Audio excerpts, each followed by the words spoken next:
بدأ الإسلام غريبا وسيعود غريبا فطوبى للغرباء. இப்னு தைமியா ரஹிமஹுல்லாஹ் இந்த ஹதீஸுக்கு விளக்கம் சொன்னார்கள். இஸ்லாம் ஒரு கரீபுடைய நிலைமையிலிருந்து ஆரம்பமானது, அதே நிலையிலேயே திரும்பும் என்றால் இஸ்லாம் இந்த உலகத்திலிருந்து மீண்டும் எடுக்கப்பட்டு விடும் என்ற அர்த்தமல்ல. புரிதல் என்னவென்றால் மேலே உயர்ந்து கொண்டிருக்கும் இஸ்லாம் ஒரு நாள் கீழே வரும், இந்த உறவாக்களை கொண்டு மேலே மீண்டும் செலுத்தப்படும். சுப்ஹானல்லாஹ், என்ன விளக்கம் பாருங்கள்.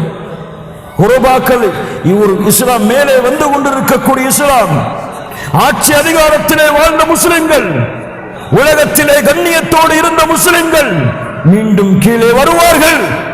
அவர்களுடைய கரங்கள் சம்பாதித்த பாவங்களின் காரணமாக மீண்டும் இந்த உறவாவுடைய கூட்டம் சீர்படுத்தும் காரணத்தால் இவர்களோடு மீண்டும் இஸ்லாமிய மார்க்கம் விழித்தலும்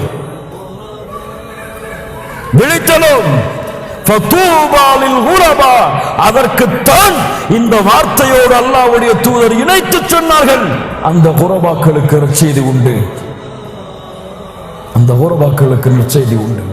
கொள்கையில் உறுதியாக இருப்பான், அகீதாவில் நிலையாக இருப்பான், குர்ஆன் சுன்னாவை மட்டும் பின்பற்றுவான், பித்அத்தை தூக்கி எறிவான், ஈமானை உறுதிப்படுத்துவான், இஸ்லாமை கண்ணியமாக கருதுவான், இஹ்லாஸோடு மட்டும் இந்த பூமியில் பயணிப்பான்.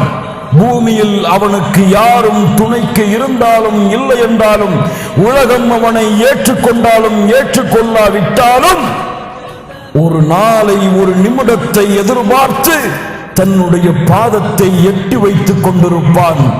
அந்த நிமிடம்தான் அல்லாஹ் ரப்புல் ஆலமீன் சொர்க்கத்திலே கேட்பான், ஹல் ரதீதும், திருப்தி அடைந்தீர்களா? வகைஃபமா நர்தா யா ரப், எப்படி திருப்தி அடையாமல் இருக்க முடியும்? இதைவிட ஒன்றை உங்களுக்கு நான் கூறட்டுமா? இன்றைய தினம் உங்கள் மீது என்னுடைய பொருத்தத்தை ஹலாலாக்குகிறேன். ஃபலா அஸ்கது அலைக்கும் பஅதஹு அபதா, இதற்கு பிறகு உங்கள் மீது நான் கோபப்பட மாட்டேன் என்று சொல்லக்கூடிய வார்த்தையை கேட்கும் வரை அவனுடைய உள்ளத்திலே இருக்கக்கூடிய ஈமானின் நெருப்பை எரிய வைத்துக் கொண்டு இந்த உலகத்திலே பயணித்துக் கொண்டிருப்பான். மரணம் அவனை தடுக்கும். மீண்டும் மறுமையிலே அந்த ரப்புக்கு முன்னால் கண்ணியவானாக நிறுத்தப்பட்டு சொர்க்கம் அழைத்து செல்லப்பட்டு அல்லாஹ்வின் பொருத்தத்தோடு அல்லாஹ்வை சந்தித்து அந்த ரப்பை பார்ப்பான். அவனுடைய நோக்கம் முழுமையாகும். இவர்கள்தான் குரபாக்கள்.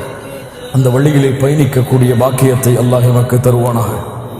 இந்த பாதையில் சென்று அதில் வரக்கூடிய சோதனைகளை சகித்துக் கொள்ளக்கூடிய பாக்கியத்தை அல்லாஹ் தருவானாக. இந்த உறவாவை நீங்கள் பள்ளியிலே பார்க்கலாம், ஃபஜ்ருடைய தொழுகையில். இந்த உறவாவை வீதியில் பார்க்கலாம், லா இலாஹ இல்லல்லாஹ்வை எடுத்து கூறுபவராக.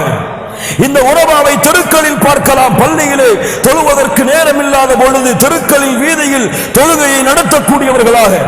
இந்த உறவாவை நீங்கள் ஒரு நிறுவனத்தில் பார்க்கலாம், எல்லோரும் தங்களுடைய தாடியை மலித்துக் கொண்டிருக்கும் பொழுது இவர் மட்டும் சுன்னாவை செயல்படுத்தக்கூடியவராக. இந்த உறவாவை நீங்கள் நிறுவனங்களில் பார்க்கலாம், எல்லோரும் கரண்டைக்கு கீழே ஆடைகளை இழுத்துச் செல்லும் பொழுது இந்த உறவா மட்டும் தன்னுடைய ஆடையை கரண்டைக்கு மேலே உடுத்து செல்பவராக. இந்த உறவாவை வீதியில் பார்க்கலாம், பெண்ணாக எல்லா பெண்களும் தங்களுடைய அலங்காரங்களை வெளிப்படுத்தி செல்லும் பொழுது தன்னுடைய அழகின் ஒரு துளியை கூட தனக்கு அனுமதிக்கப்பட்ட ஆண்களை தவிர யாரும் பார்க்க கூடாது என்று முழுமையான ஹிஜாபை அணிந்து வெளியே செல்பவராக. இந்த உறவாவை ஒரு பெற்றோரின் அந்தஸ்திலே பார்க்கலாம், தன்னுடைய பிள்ளைகள் அபூபக்கரை போன்று ரலியல்லாஹு அன்ஹு, உமரை போன்று ரலியல்லாஹு அன்ஹு, பிலாலை போன்று ரலியல்லாஹு அன்ஹு, அவர்களை போன்று வளர்த்தெடுக்க வேண்டும் என்பதற்காக அவர்களின் பாதையில் தங்களுடைய பிள்ளைகளை வழிநடத்துபவராக பார்க்கலாம். இப்படி மூமின்களில், முஸ்லிம்களில், அழைப்பாளர்களில் எந்த கோணத்திலும் குர்ஆன் சுன்னாவை மட்டும் செயல்படுத்தி இந்த உலகத்திற்கு இந்த அழைப்பை லா இலாஹ இல்லல்லாஹ் என்ற அழைப்பை விட்டு அதற்காக வாழ்ந்து அதற்காகவே மரணிக்கக்கூடியவராக பதஅல் இஸ்லாமு கரீபன் வஸயஊது கரீபா ஃபதூபா லில் குரபா ஃபதூபா லில் குரபா ஃபதூபா லில் குரபா அகூலு கௌலி ஹாதா அஸ்தக்ஃபிருல்லாஹ லி வ லக்கும். ஸலாமு அலைக்கும் வ ரஹ்மத்துல்லாஹி வ பரகாத்துஹு.